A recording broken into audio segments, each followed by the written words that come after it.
Somebody's had a birthday. Our gregarious George dear.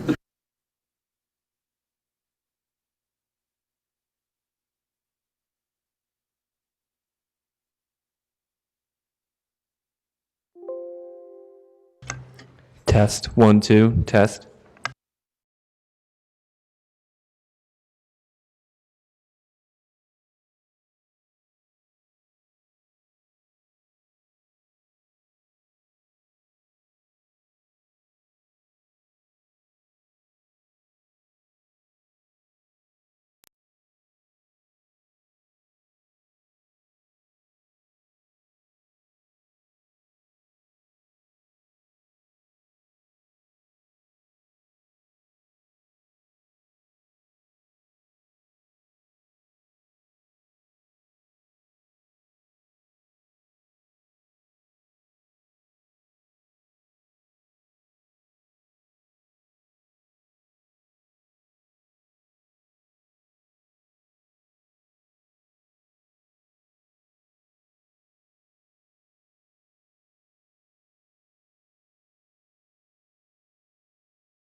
Test, yep.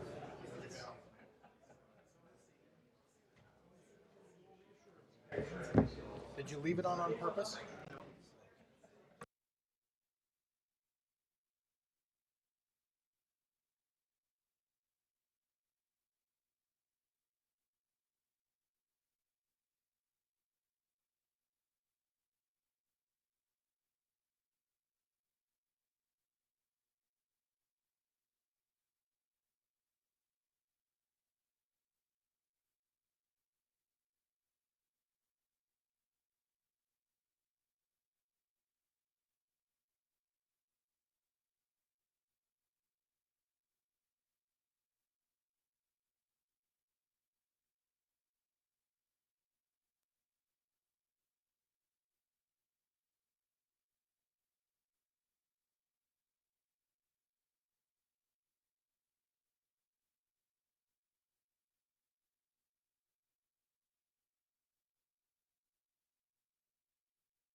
Light's different tonight. It's a little brighter. brighter on us. You're going to want to do photos with the...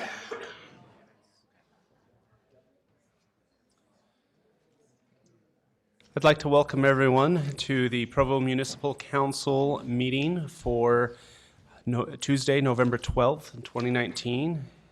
It is 5:30 p.m. and we are in the City Center Municipal Council chambers at 351 West Center Street in Provo, Utah. This meeting is being broadcast live on the web on the Provo City Council YouTube channel, where it will also be available for on-demand viewing. The council requests that attendees help maintain the decorum of the meeting by silencing electronic devices, being respectful to others, and refraining from applause or other outbursts during the proceedings of the meeting. We will begin with a roll call. Mr. Strachan? Cliff Strachan. Brian Jones. Gary Winterton. Dave Sewell. George Stewart. David Harding. Kay Van Buren. Dave Connect. George Handley. Mayor Kafusi. Wayne Parker. We will begin our meeting with an opening prayer given by George Stewart II, following which Brian Jones will lead us in the Pledge of Allegiance.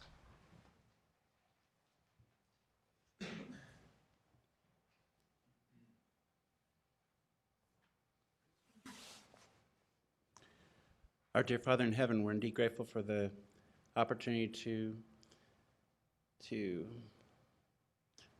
worship thee in the form of government as well. We're thankful for the opportunity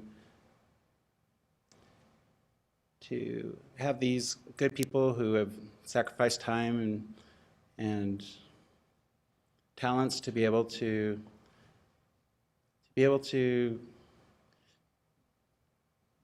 serve the city. We're thankful for the opportunity we have to enjoy this form of government that we have. We're thankful for the liberties that we enjoy and for the peace that we enjoy through these liberties. We're thankful for the opportunity to be governed, and we're thankful for the time that we're able to spend here tonight.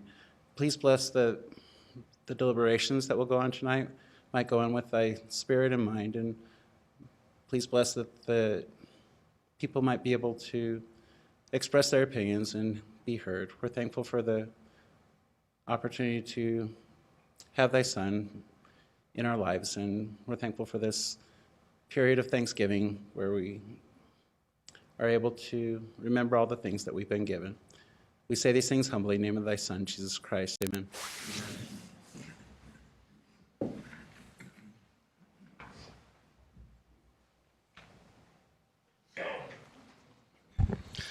Will the audience please rise and join me in the Pledge of Allegiance? I pledge allegiance to the flag of the United States of America and to the republic for which it stands, one nation, under God, indivisible, with liberty and justice for all. You may be seated. Thank you, Mr. Stewart and Mr. Jones.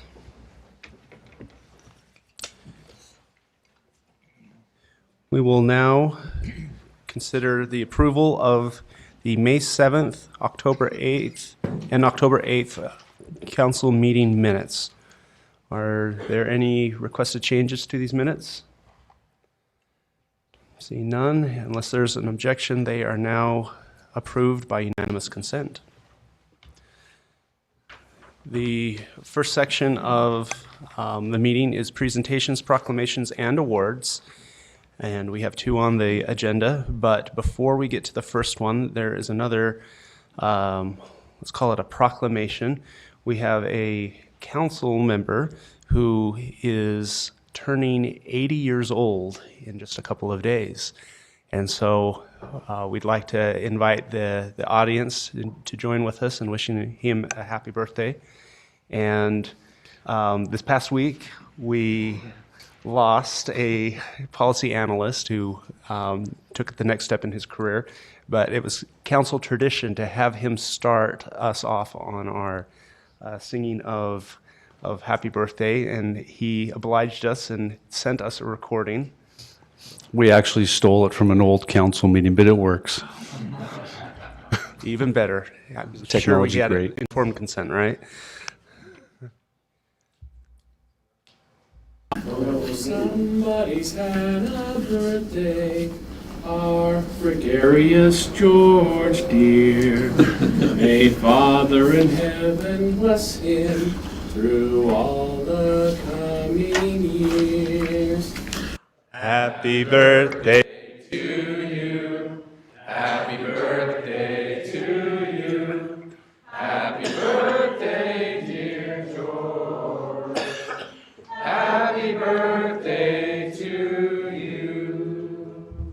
Thank you. I love you all.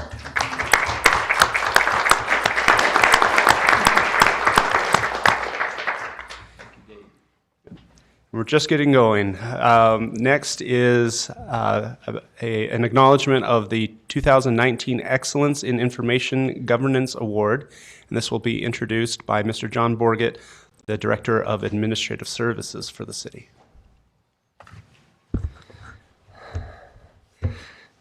Yes, Council Chair Harding and the Honorable Council, I'm pleased to be able to recognize and present this award. I'd like to have Amanda, if she could come over. I'm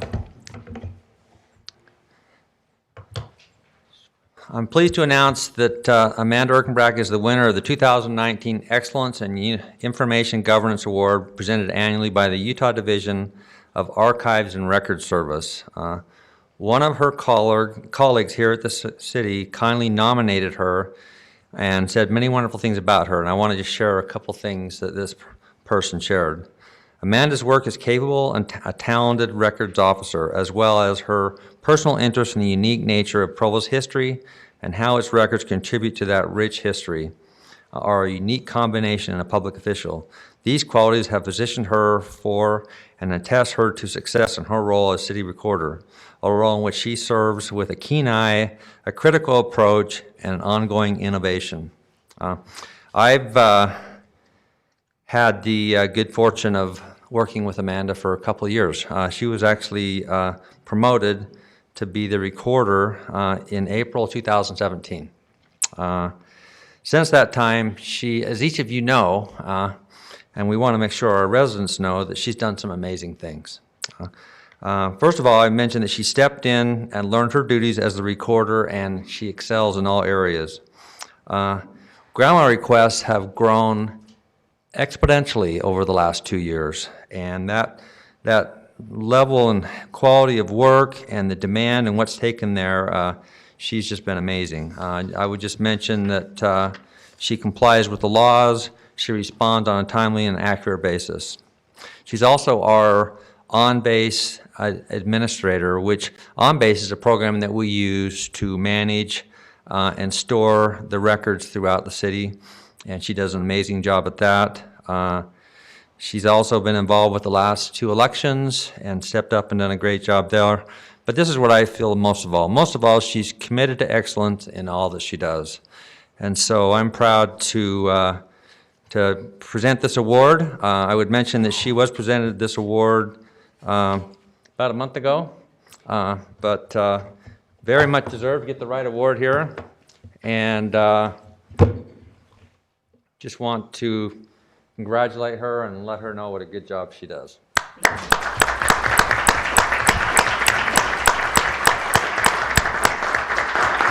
And do you want to do a picture with both? In a minute, or just do it? If we could stay close by and then maybe Have them both come up? Both come up, yeah. Okay, thank you. Josh, if I could have you come up for a minute. Computers are everywhere today. We use them to shop, bank, pay bills, keep in touch, find jobs, and watch our favorite shows. In this day and age, computers and access to the internet are essential to functioning in society. For many, having a computer and home internet are still luxuries that they can't afford. This gap between the amount of computers in society and their absence in many low-income homes is called the digital divide. Josh Ehrig was recognized as the 2019 up-and-coming Digital Equity Champion at the inaugural Utah Digital Summit. The award was created by the Utah Communities Connect to recognize leaders and dedication in advancing digital technology, promoting the ideal of accessible and affordable communications technology to crafting programs and policies to make it a reality. I would like to share just a couple things about Josh. Josh was hired by the city in October of 2012, approximately a little over 7 years ago. He came to the city with a lot of experience. He'd actually worked for the state for a period of time and had been in the private sector. And he is the division director for the city's IT operation. He is an expert in the field and has the respect of his peers and those who work closely with him. He has a real passion for digital technology, and I would say that's an understatement. He has led the effort to donate city surplus computers through United Way to get computers in the hands of those who can't afford one.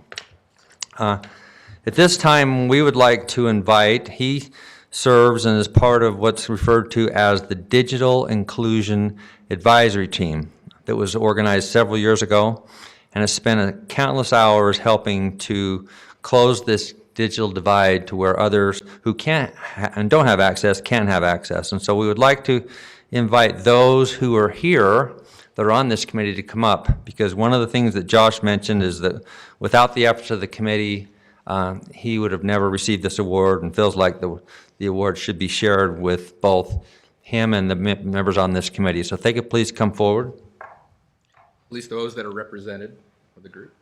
Yep. So there's a group of about 20 between business, community, government, and other local entities that are donating time towards this effort. So I'm pleased to present this award to Josh and also members of the committee for their service, and it's well recognized.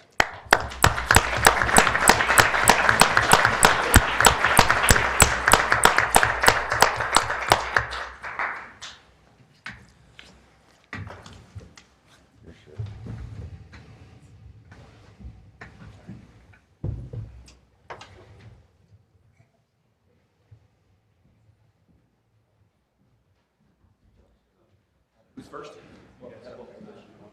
Both together? Okay.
Moving on to item 3.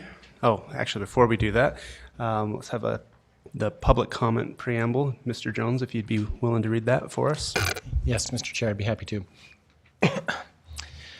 As you just saw on the screen, there are a number of items on the agenda tonight, none of which require a public hearing.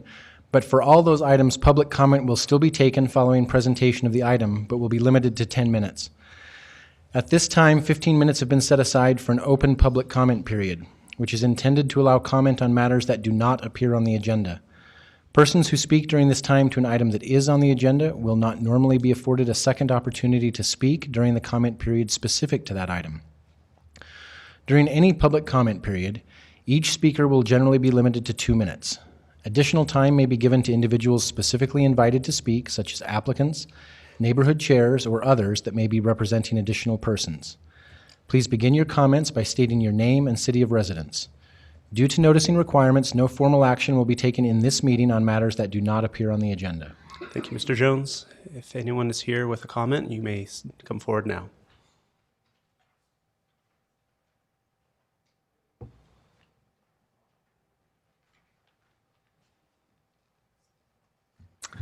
My name is Jay Goodliff, and I'm a resident of Edgemont neighborhood. I am here to talk about the sale of Temp Kiwanis Spanoose Park. Would it surprise you to learn that the former mayor purchased a while ago some property next to the undeveloped land northwest of Timpview High School, where the temporary fire station is? Let me bring together some related information.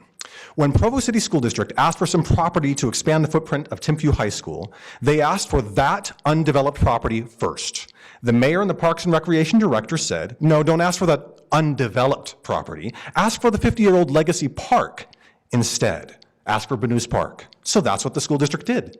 Before the city sold Spanoose Park, the former mayor bought property next to that undeveloped land, and the Parks and Recreation Director announced that that property was being moved to the top of the list for development into a city park. So, the person who pushed the school district away from the future city park also bought property next to that future city park. So what do you call it when a public official makes a public decision for private benefit? There's probably some happy explanation for the purchase. Perhaps the former mayor is planning on donating the land to the city. Perhaps this has already been discussed in one of your closed-door meetings. If not, consider the following steps. With an eminent domain threat, force the sale of that land to the city so that it can have a bigger park. In a contract, promise to keep it a city park in perpetuity. Also in a contract, name the park according to the seller, Curtis Park. Then add a geographic name, Edgemont Curtis Park. Then allow a fraternal lodge to build a pavilion and add their name, Edgemont Moose Park, dropping the original name and breaking that agreement. Encourage the neighborhood to build a playground on the park. When the school district gets rid of its own softball field and asks to buy the park to build a new one, go ahead, sell them the park and the playground, breaking that other agreement. When you put all those steps together, does that not sound ridiculous? Yet, that is how you treated Junior Spanoose and the neighborhood. One more time, the public official who pushed the school district away from purchasing undeveloped city land also bought property next to that land, which is on the fast track to becoming a city park. Thank you for the opportunity to share my comments. Thank you, Mr. Goodliff. I'm sorry, I can't sit still on that one. I'm very sad about the insinuations around this, and it just makes me sad that those items are brought up right here, right now. I'm sorry, it makes me very sad. Are my facts incorrect, sir? I'm not going to argue with you. Are any of my facts incorrect, sir? Goodliff, your time is up. I'm sorry. Is there anyone else with a public comment?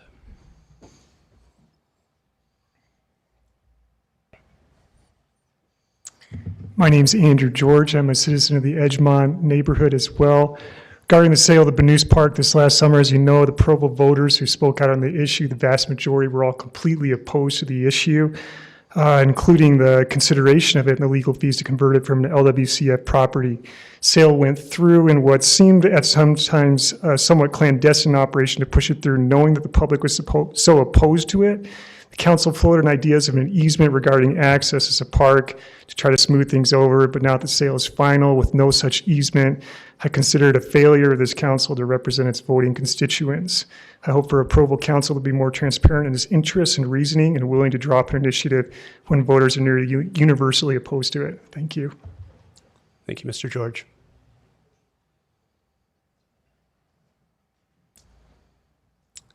Any other public comment? Seeing none, we will close the public comment period and move to item number 3, an implied motion on an ordinance amending Provo City Code to comply with current state law regarding firearms disposal. This will be presented by Lieutenant Joseph Otte from Provo City Police.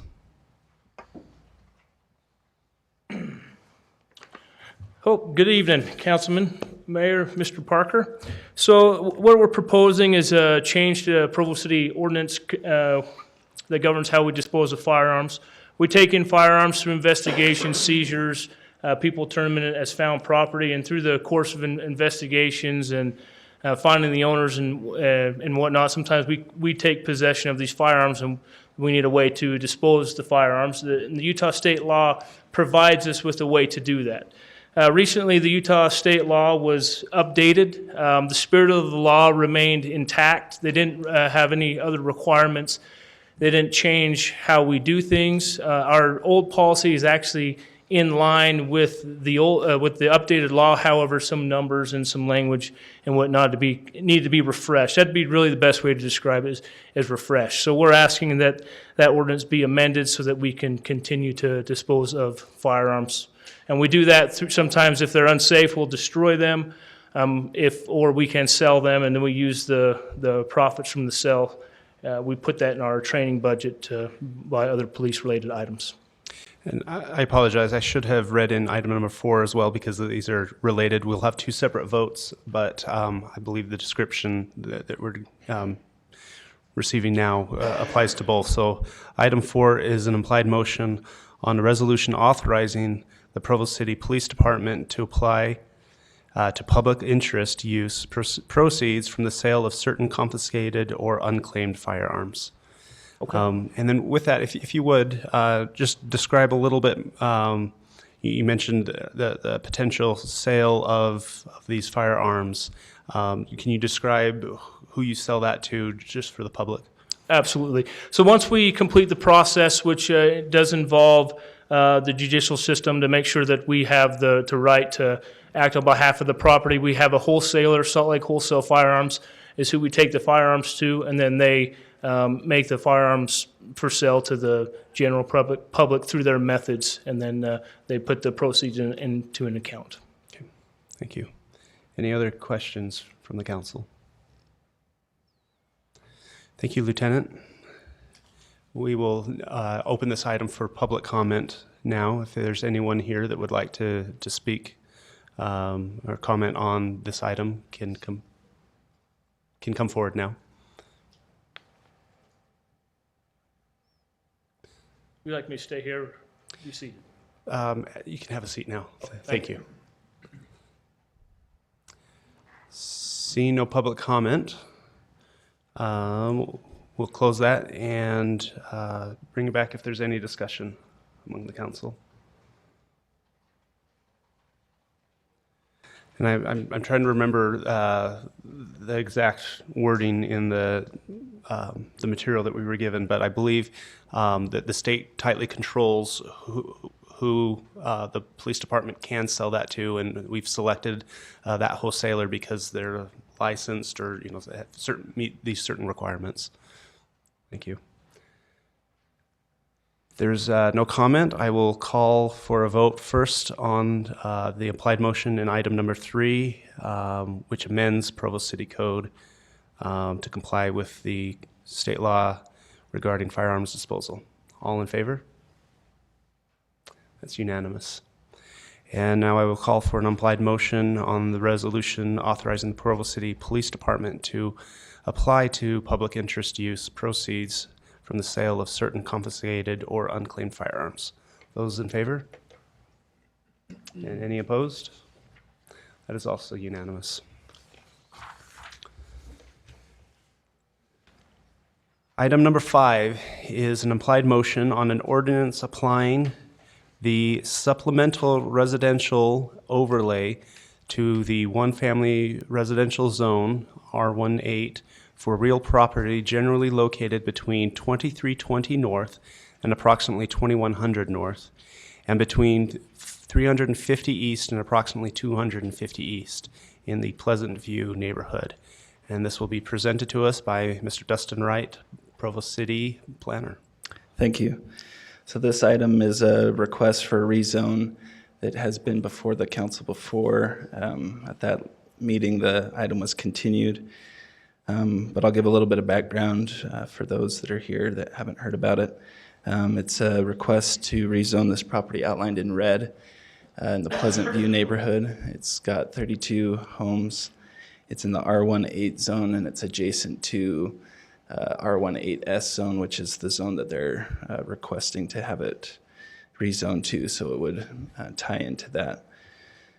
The Planning Commission heard it back in May, and their recommendation was for approval. And then the council heard the item and continued it to allow more time. part of that was due to there was an amendment underway for the A&S overlay sections of the code to be compiled into one section of the code. Also during that time, or during those meetings, there was some concerns about parking and how this could impact that.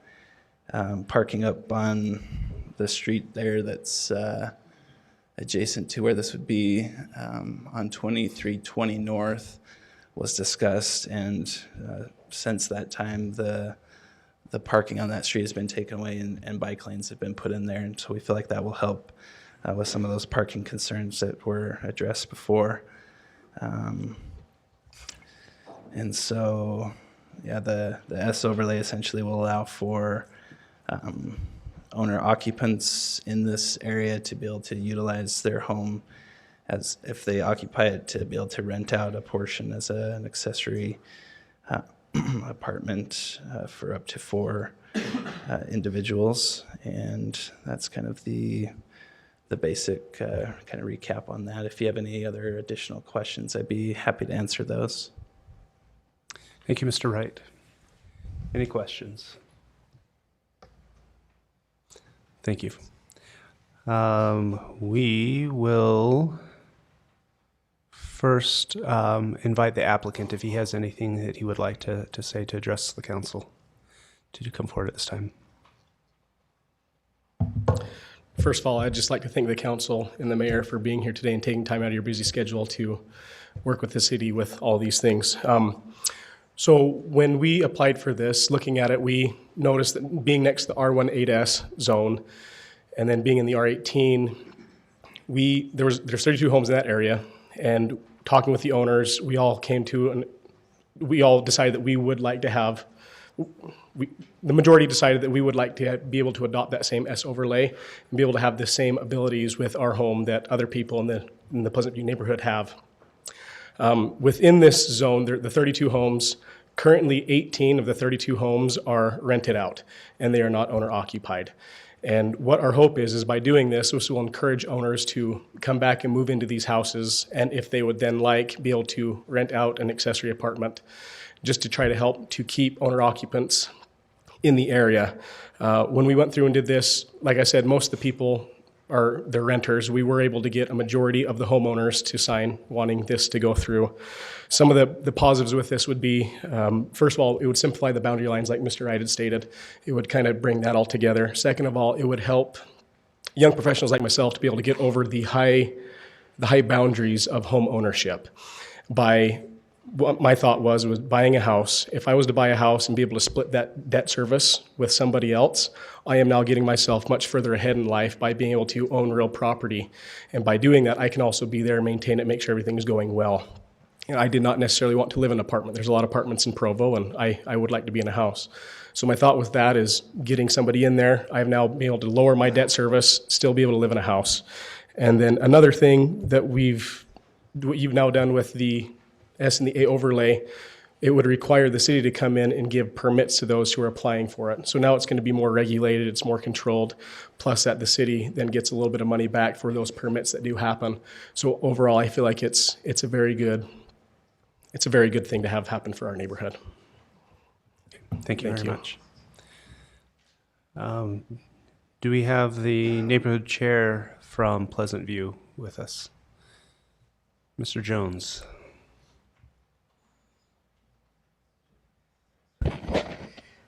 Paul Evans from the Pleasant View neighborhood. Thank you, David Hardiman, for the introduction. Anyway, the neighborhood has met on this, or a neighborhood meeting was called about this issue. There's been a number of different opinions that have been addressed over the time, and as has been indicated, the majority of the property owners are supportive of this. It's consistent with the general plan for the neighborhood. It's consistent with how the rest of the homes are used.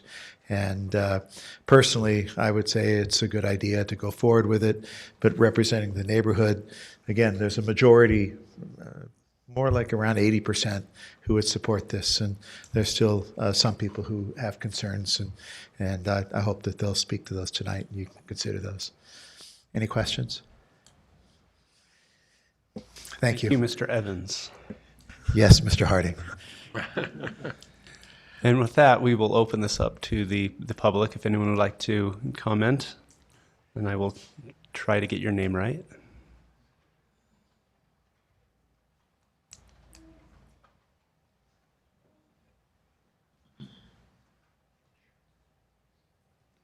My name is Sherry Hendricks. I'm in the same neighborhood, and I'm just here to reaffirm that I am in favor of the zoning change going through. Thank you, Ms. Hendricks.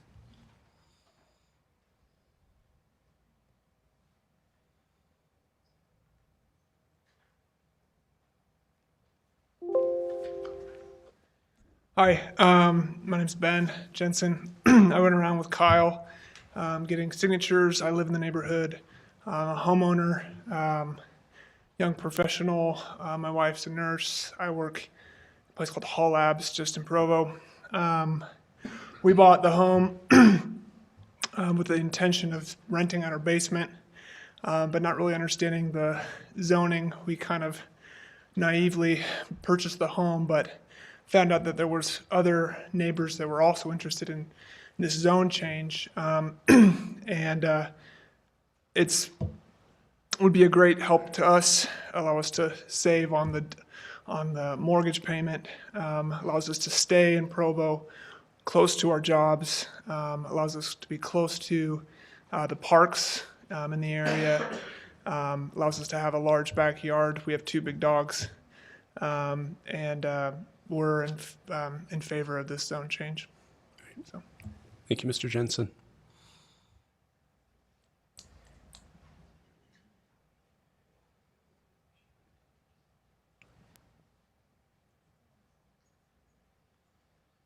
Good evening, distinguished gentlemen and ladies, or lady, shall I say.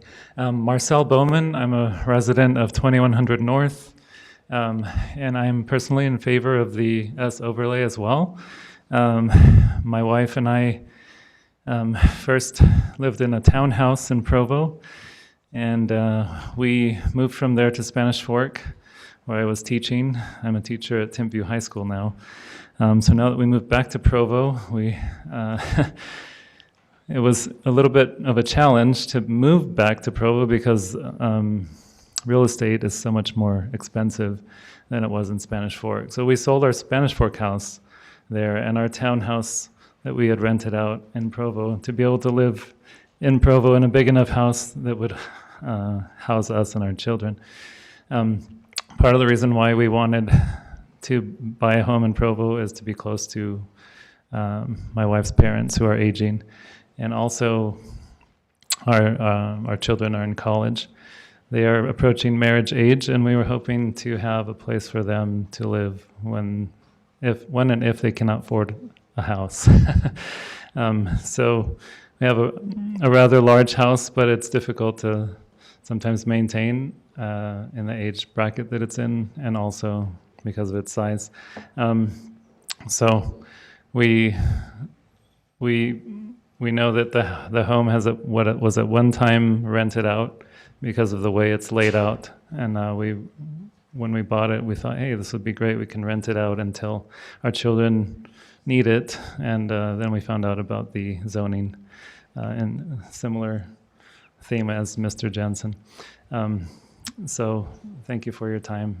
Thank you, Mr. Bowman.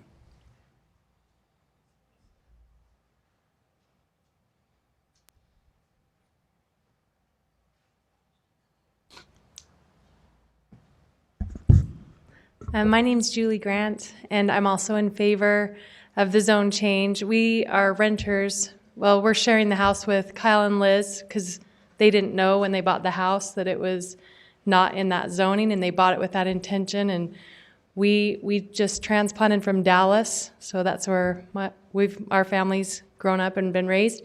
But this is working out really great for us because, again, we aren't ready to buy a home. and we're trying to feel out where we'd want to build a home or where we'd want to move our family. We have college-age kids, so this is a nice location for our kids and our family right now. We're planning to, rent for the next couple of years at least. And so this has been a great thing for our family also, just as we're trying to feel out where we'd want to buy or build in this area. So we are for this. Okay. Thank you, Ms. Grant.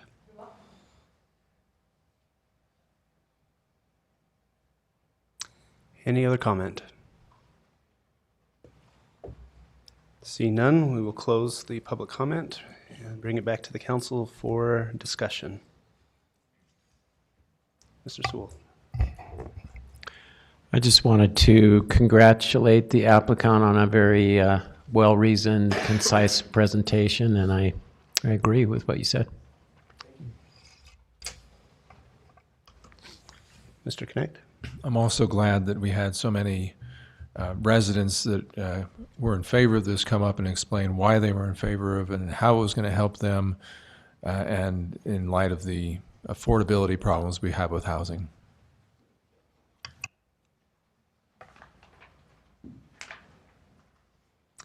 Any other discussion? I'll call for a vote on the ordinance applying the S overlay to this neighborhood. All those in favor? And that's unanimous. Moving on to item 6. Item 6 is an implied motion on an ordinance amending Provo City Code regarding Planning Commission approval of reductions in required parking, including for multifamily residential uses. This is for citywide application, and this will be presented by Mr. Robert Mills, Provo City Planner. Thank you. It's a pleasure to be with you tonight, council members. As we talked about in our last meeting when this was before you, this is a proposal from the Housing Committee to add a tool, if you will, to the toolbox of planning opportunities that different applicants can use to provide housing opportunities here in Provo. In section 1437-050, we already have provisions that allow for commercial, industrial, or public facilities uses to be able to seek a parking reduction. And this proposal is to allow multifamily residential to be a part of that list. The way that we are currently proposing that all of those different uses would be viewed is through a project plan application that would be approved by the Planning Commission. Currently, those uses that are allowed a reduction actually apply for a conditional use permit. We feel that this is a benefit of this actual proposed legislation is to remove that as a conditional use permit because they can be difficult to disallow and they can also be difficult to regulate and things like that. So this process is proposing to require both a transportation demand management program and then for that TDM program to be validated by a parking justification study by a professional. So whatever measures the applicant is proposing to reduce parking would have to be validated by an engineer or some other professional. And then those reports and proposals would be reviewed by staff just to make sure that it's consistent. So we have taken this item to Planning Commission. They felt that it was a good tool to have and voted to support this and to send it with their recommendation of approval. Just some specifics to go over for you folks. The proposal would actually require a floor. That's a term that we've kind of acquired in item G up there on your screen right there that says, in no case shall parking for residential uses be less than 1 space per unit for a 1-bedroom unit, or 1.5 spaces for a unit with 2 bedrooms, 2 or more bedrooms. And I just want to reiterate that that is not an automatic entitlement, that it's up to the applicant to prove that their request is justified, and then it's up to the Planning Commission to determine what the actual parking requirement would be if they were allowed a reduction at all. So those are the kind of the review of this. We've talked about it a few times, but I am more than happy to answer any other questions that you might have. Any questions? Mr. Stewart? Currently, this reduction in parking would have to come to the Provo City Council, right? No. So currently, if a use that is involving like a public facility or an industrial use or a commercial use, they request a conditional use permit that's either approved in heard in an administrative hearing or through the Planning Commission. So the council would never see a reduction in parking for development? Not under the current rules or the proposed language. Council would definitely see a situation if somebody wanted to rezone their property and there might be a parking reduction that would be implied in that. If they were going in the downtown area or in the ITOD or something like that. There are parking reductions that are already allowed in those areas, but currently everything is handled administratively. So what is the change? I guess I'm confused. If the Planning Commission now is going to do something they couldn't do before? That's correct. So who did it before administratively? So as part of the conditional use permit process, those can either go to an administrative hearing and those are held under the purview of the Planning Commission, or it can go to the Planning Commission themselves. The concern with a conditional use permit, Mr. Stewart, is that a conditional use permit is a permitted use. It's just that there might be some extenuating circumstances that would need to be mitigated or some possible impacts. But it's very, very difficult to disallow that type of reduction. So currently, it's kind of implied that they're going to get a reduction if they ask for one. This process actually makes it part of the project plan approval process. So if the Planning Commission, on the recommendation of staff, feels that a parking reduction is not warranted, then they don't have to grant one. Where on a conditional use permit, it's an easier process to get the reduction. Is that what you're saying? In theory, yes. Go ahead. So, Robert, would it be fair to say that this ordinance increases the Planning Commission's discretion, but it increases their discretion to deny the reduction? That's an excellent way of putting it. Rather than increasing their discretion to grant it for the most part. That's correct. With the caveat that it also allows the reduction to be granted for multifamily residential uses, which was not previously a permitted. That's correct. Thank you. So as we discussed, like in our work session previously, there is in code right now, if you are a nonprofit and want to do multifamily housing, process. If you're supported by some government or funding or something like that. Right. And in that language, it gives a very specific process of if you had a complaint or if you were to review the situation to see if there was not enough parking. If after some amount of time it appeared they didn't have enough parking, you could come back and look at that. And it's very specific on, I think, if they go over 10% or something. In this language here, it says that you'll come back and monitor it yearly, but it doesn't necessarily give the criteria that you would use to judge the situation and decide whether something needs to be done. Mm-hmm. And we would anticipate that those specific details could be made in the Transportation Demand Management Agreement that would be recorded with the city and the applicant itself. So allowing a certain amount of discretion in site-specific circumstances that you could build into that agreement that would allow for monitoring in a specific way based on that project. Thank you. Any other questions? Thank you, Mr. Mills. Thank you. Don't believe this has an applicant. This was through our Housing Committee, so we will now move directly to public comment. Invite anyone who would like to address the council on this item to come forward now.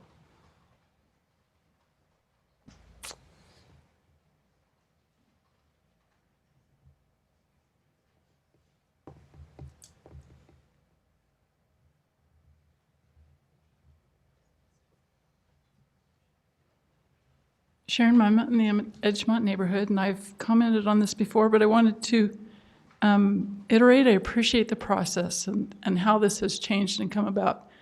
I appreciate the floor that's been added and some of the other things. I appreciate Mr. Connect with the comment about how do we revisit this and how do we make those determinations. I'm not sure I appreciate a review, because whoever staff is that's making the review, I wonder if there's a way to add after a certain number of complaints, but maybe that doesn't work either, because a cranky neighbor could complain 10 times and that would meet that threshold. So I don't know how to do that. That's why you're here. But that's my concern in the process. I appreciate that there is a process, though, to revisit it, and that this may be a good tool. I'm concerned for staff and their possibly increase in workload, because everybody will ask for it, but you're asking for it. Have fun. But I will reiterate that again, it's number one, whatever, on the first thing, that be a requirement where you show where you're going to put the additional parking if it's needed in the future. And if after, the threshold's 5 years, I think, in it, then fine, do something with it. But where is it going to go? How are you actually going to fix it? Make that a requirement, not a part of the may be included in your TMAC. So, or TDM, sorry. Thank you, Ms. Mehmet. Any other comment?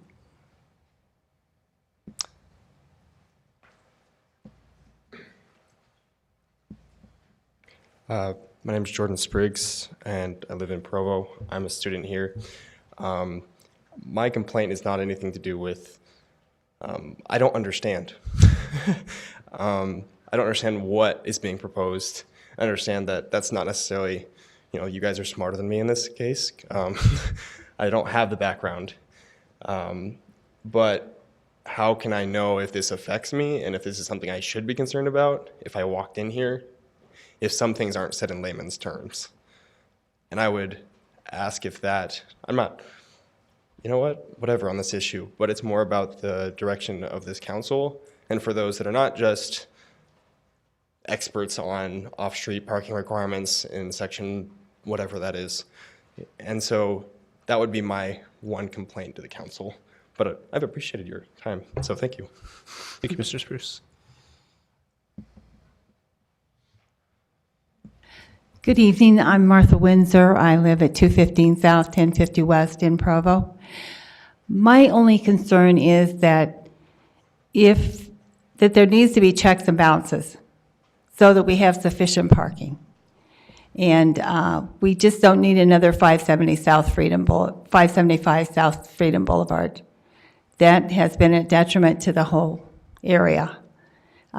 So what kinds of checks and balances can be included so that the neighborhood won't be detrimental, decisions won't be detrimental to the neighborhood? Thank you. Thank you, Ms. Windsor. Any other comment? Seeing none, I will close the public comment for this item and bring it back to the council for discussion. Mr. Connect. Yeah, so how do we make this simple? Some things are not that simple. Parking requirements, there is a long-standing rule in Provo that every car that is owned and operated at a property needs to have off-street parking. And regardless of anything else, that still holds true. So if someone comes in and says, I'm going to build a humongous apartment complex and I'm going to work with my residents and I'm only going to rent to some of them that have cars and some that don't have cars, and I promise that we won't have too many cars. Well, that we take that seriously. Unfortunately, it doesn't always work out that way, and so you end up unfortunately doing parking permit programs in some areas to control the overflow. But off-street parking is very important because it limits often the density of a project. It's very expensive, and so people don't want to build it if they don't have to. But if you don't have enough, it causes problems. So in this particular instance, I know there's concern that we would be offering a developer or someone who owns a property an opportunity to reduce the parking requirement because it seems like nobody ever has enough. But the startup crossing, for example, that was not required to have a parking study. It was simply in a zone that, because of its proximity to the front runner and eventually to UVX and mass transit, it was assumed that the people living there would use mass transit and not have 2 cars in every apartment. And unfortunately, those were assumptions that didn't hold true. And it's actually better to have a project come in and explain what they're going to do and how they're going to manage the parking or mitigate the problem. And if they can't show beyond a reasonable doubt how they're going to actually deal with the parking problem, then they're just going to have to meet the regular standard. So I think this is a step in the right direction. It'd be nice if we had all larger projects have to kind of show that their reduction, whether it's granted by the zone or granted some other way, is not going to cause a problem for the businesses or residents around them. Thank you, Mr. Connect. I wanted to address the complaint to Mr. Spruce, and in doing so, just in case there's others in the public that are not aware, the council publishes our agendas generally on the Thursday before the council meetings, along with, I think in this case, it was probably 300 or so pages of documents that go along with this. And this is the second time that we've heard this item. So there was the documents before that, and then before that in a work meeting, we also discussed this. And then let's see what else. We have a council newsletter, a couple different council newsletters that if you're interested in following items that the council's addressing, that's a good place to start. Myself and there's council members who also publish our own updates, newsletters, and whatnot. Karen is our community involvement person, and so she. Oh, there we go. Perfect. Thank you. So ProvoCityCouncil.com is a place to go where you can sign up for those newsletters. You can see the citizens' agenda that breaks down the items into kind of the layman's terms, and has links to the official documents as well. So we try to be as transparent as possible on this. Also, as was mentioned by Mr. Jones, who's stepped out at the beginning, the state requires us to have public hearings on certain items. and none of the items tonight qualify for that, but just as a council policy, council practice that I don't believe is very common in our neighboring cities, but we open every item up to public comment, which is, again, probably not common practice. So there's lots of ways that we want the public to be able to engage, to follow along, and to give us the input because we represent you. And then just maybe kind of to second what Mr. Connect just said, to Ms. Mehmet, I think so far, I don't think the council has had any problem hearing back from the public when a project goes in that is not properly parked, and when that causes problems, I think we usually hear that loud and clear. And so I imagine those reviews will be pretty straightforward. We won't be relying on just one cranky neighbor submitting 10 complaints. We usually hear those loud and clear. And then to Ms. Windsor, I actually feel like this this proposal addresses exactly what your concerns are, because in the past, the council, based on professional input, tries to guess what's the right balance, and in a lot of cases it's right. In a few cases we guess wrong, or the conditions were different, and there's nothing we can really do about it once we've granted that. Where this model doesn't grant it across the board, people have to come in and try to justify their request. And if it's granted, we still have these fallback positions to help, even if after all of that we still make a mistake. So I actually feel like this puts us in a much better position than where we were before. So anyway, I think that's I think the checks and balances are built into this proposal. Mr. Handley. Yeah, I would just add that these things are often mind-boggling to us, so sometimes the minutia can get overwhelming to me. So I appreciate these meetings to help clarify a lot of what we're trying to decide on. And I would only add just one quick thought, and that is that certainly there's a financial incentive for a developer to want to save on parking, and we don't want to give that away just because it's a savings for them, because it could end up being a problem for the city. At the same time, if there's a legitimate reason to have a lessening of the parking requirement, we're interested, because it's also a waste of resources, space, to overpave, overpark an area, or provide parking for an area where it's excessive, because we also want to encourage people to use fewer cars. So this is I think a very happy meeting point between those two competing interests. So.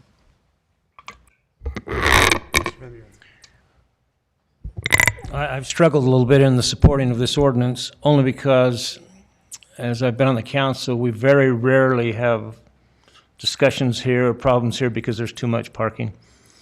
Our problems are always there's not enough parking. And as we give some of that up, I hope, we won't hear it as a council, but the Planning Commission will hear it.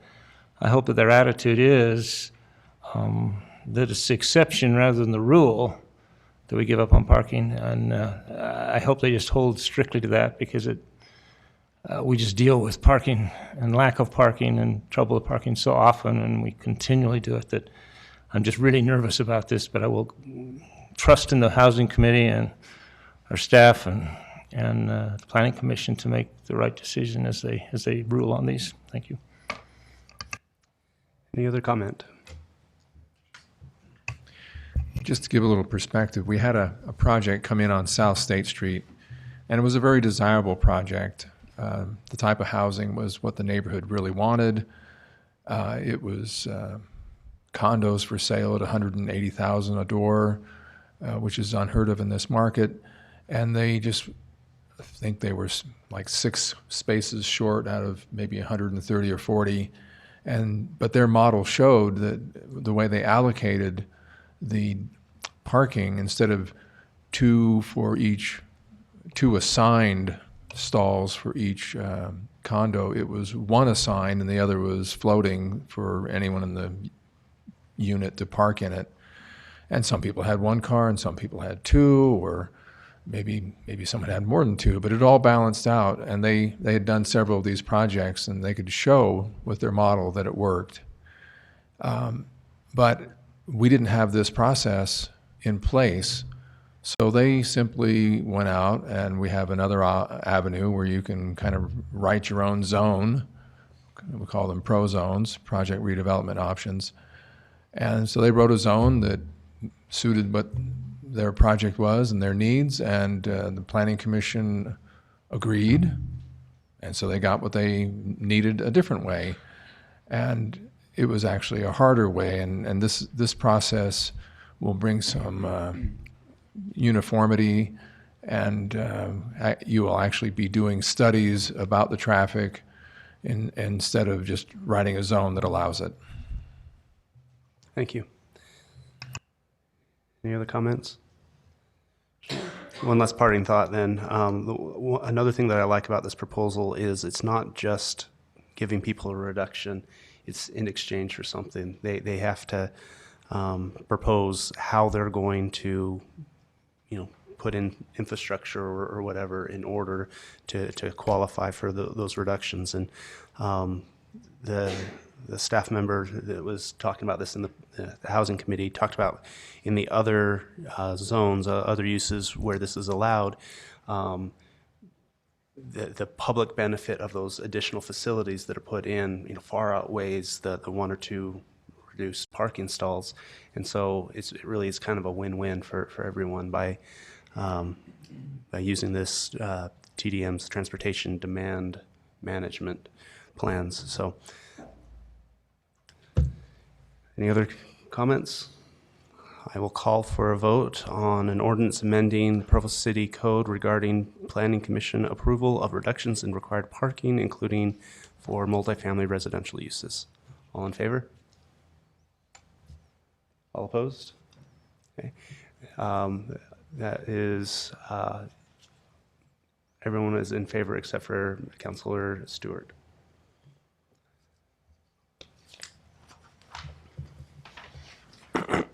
Item 7 is an implied motion on an ordinance amending Provo City Code Section 1450 to establish the 500 West Medium Density Mixed Use Project Redevelopment Option Zone.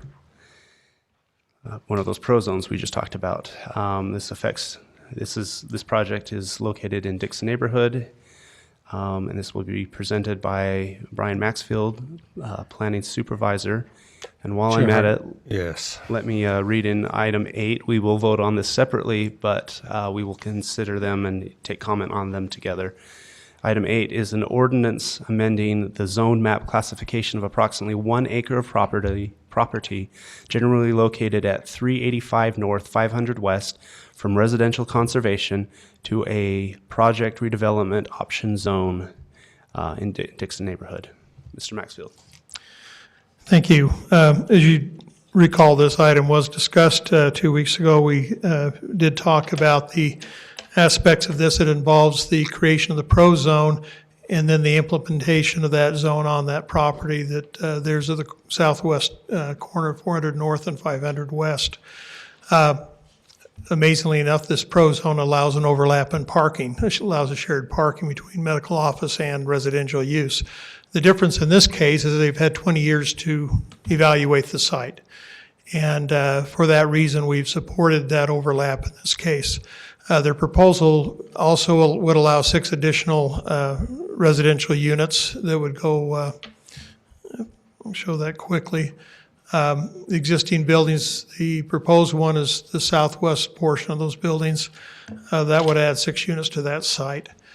And the overlap basically is for a use that takes place at night, being the residential use, to one that takes place during the day, which is the medical use. And so that's why we feel that's justified. Sorry, I have no voice left, so any questions? Any questions for Mr. Maxfield? Thank you. We invite the applicant, Mr. Gordon McLean, to address us. Thank you. I think my voice is kind of like Brian's tonight as well, but I appreciate being here. We'll just start out and just show you, this is the proposed building. This one actually exists, and we would just be building an identical building just behind this one. This view would be Fifth West as you're looking at it, and this is the clinic right here.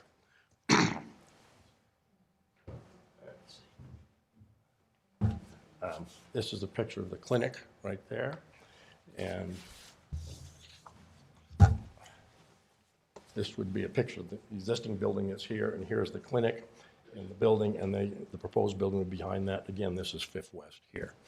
And then the building, if you were to look from the west to the east out towards Fifth West, the building would be positioned right here where those cars are.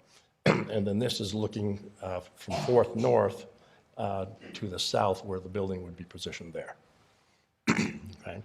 And as Mr. Maxfield has said, we have had 20 years of experience. I wouldn't even request something like this if it was going to impact the practice in any way. We have 47-car parking lot. We've done, Mr. Harding requested that I do a study on the parking and the use of it, and I think the highest use at any one time from morning till 12 o'clock at night was 20 cars. And so it's very, very compatible for what we're doing right now. So I guess I would just say that I think as this shows, the contiguous pieces of properties, you have the professional building on the south, you have the Dixon townhomes, which is also contiguous to the southwest, and directly to the west is an R1 zone, and that there are two properties there. That one is a duplex, and the other one I believe is also a duplex that runs contiguous to our property. And I think the concept meets the general plan, and the shared parking I think makes a lot of sense, especially from the Planning Commission. And I would recommend that we could go ahead with this project. Right. Any questions? Any questions for the applicant? Right. Thank you for your presentation.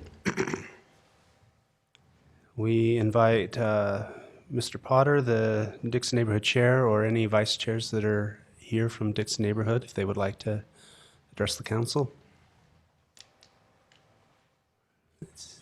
Not seeing them, so we will open this up to the general public for comment.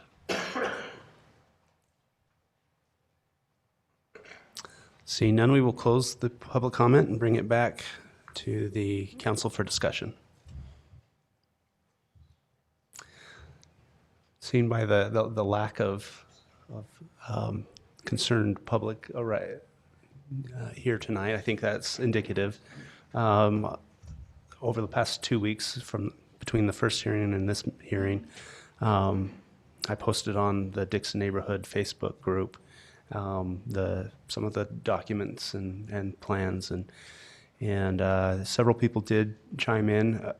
There was one or two that just generally had concerns about any densification of the neighborhood, but probably 3 to 1, 4 to 1, the comments were supportive of the project, and I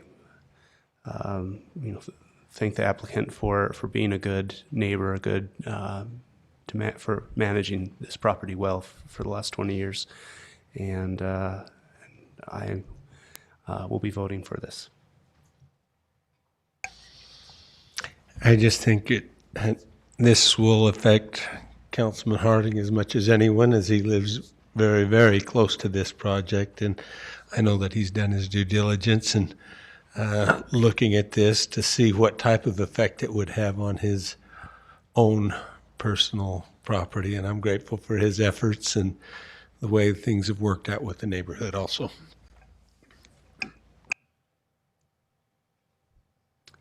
If there is no other comment, then I will call for a vote on the implied motion for item number 7. And that is the motion that would establish this zone in our code. All in favor? It's unanimous. And on the implied motion that applies this newly created zone to the property that we've been discussing. All in favor? And that is also unanimous.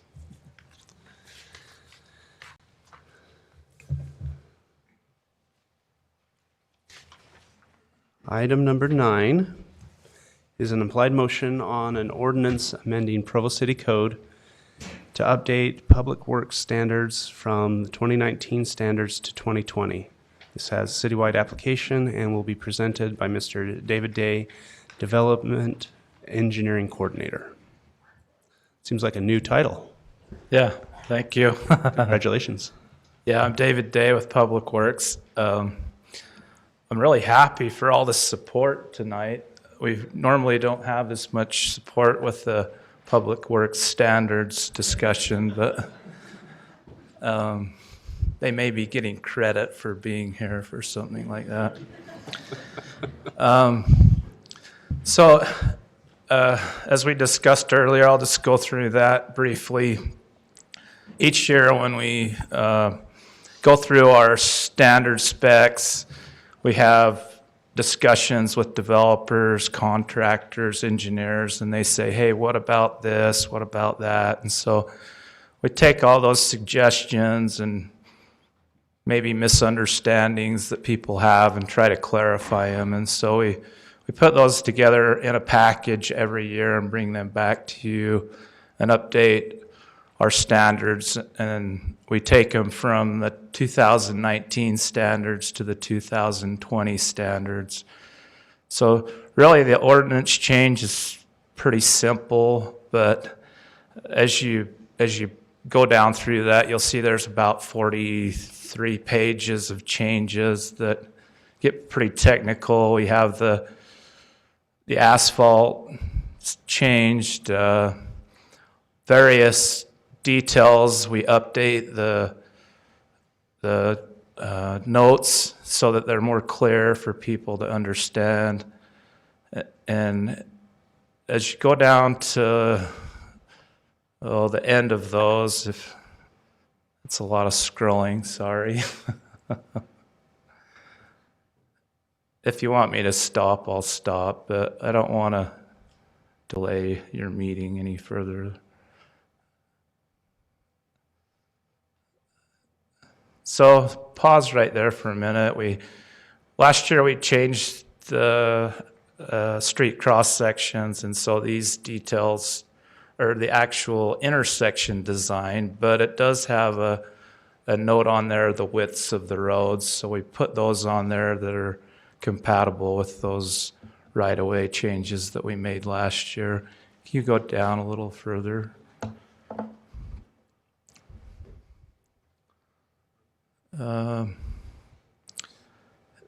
Right here, pause right there. This one is brand new. It shows how we're trying to get the utility lines that are hanging up in the sky out of in front of the traffic signals. If you were to go up to, say, 9th North and 9th East, the intersection, you'd see a pretty good mix of cables and stuff hanging in front of traffic signals. And there are people who call us and say, hey, I can't tell for sure whether the light's green or red, because there is the blocking that happens of those lines that hang down in front of their traffic signals. So this is to address that, to keep those out of that area. And the rest of the standards going down through are our design guidelines that tell engineers, developers what is required of them to do a design. And most of these are water and storm drain changes. So do you have any questions regarding any of those changes?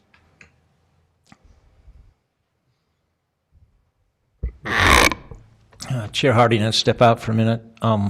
Thanks, Mr. Day. This is open for public comments, so if anyone would like to address this item, please come to the podium. Seeing none, we will come back to the council for any other discussion. Just in time for Chair Harding. You're doing great. Keep going. We're just ready for a vote. Any discussion? I just appreciate the effort that's gone every year to go through these things, to look. This is wonderful for me to see how we live and we learn and we have opportunities to fix things. And so we're not stuck. And I appreciate that, Dave, that you guys go through this effort to do this for us. Thank you. Any other discussion? See none, I'll call for a vote on the implied motion to amend Provo City Code to update the public works standards from 2019 to 2020. All in favor? Any opposed? Oh, that's unanimous. All right, last item of the day is for redevelopment. So if there's no objection, we will now recess as the Municipal Council of Provo and reconvene as the Redevelopment Agency of Provo by unanimous consent. Thank you. So we have a presentation by David Walter, a resolution consenting to the assignment and assumption of a parking lease agreement between 63 East Investors LLC and Base Camp 764 LLC and Provo 1 LLC. Dave, tell us what it's all about. I'll do my best, sir. Good evening, Mr. Chair and members of the agency board. The item before you tonight is the assignment of a lease that currently exists for the residents of 63 East, the tenants of 63 East, the residents, to park in the Wells Fargo parking structure.